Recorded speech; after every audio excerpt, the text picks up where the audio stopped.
Well, the first book was The Brightness of Stars, and I wrote that back in 2012, 2013.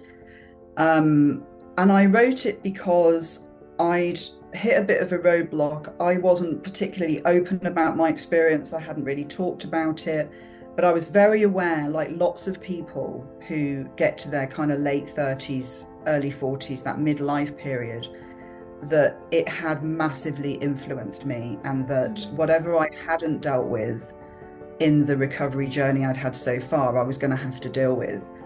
And that led me to think, but there must be lots of other people with this experience. Where are they? I mean, think about this. There's no Facebook groups, there's no social media where everyone's connecting. I think we were sort of very much at the beginning of that.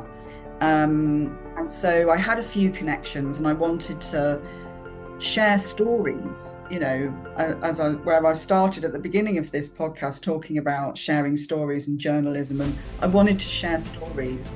And I've been fortunate enough that Routledge republished that book, because I'd self-published originally, and they published it. And what was beautiful about it was when I read what I'd written, it wasn't relevant anymore.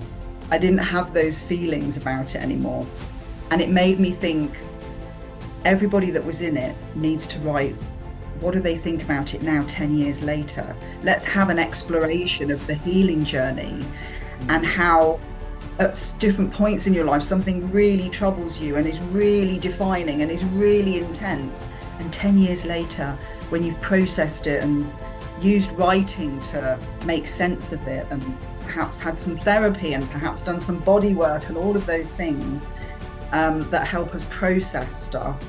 So there is a new section in there as well that's more contemporary, but there's that beautiful section at the beginning that's got the reflections of what people had written 10 years earlier. So that's wonderful. So I guess the messages in that book are about, what does the experience look like, and what does a healing journey look like? It's really good for people to know that over time we change and we grow and we transform. And I think that's a real gift of the third edition.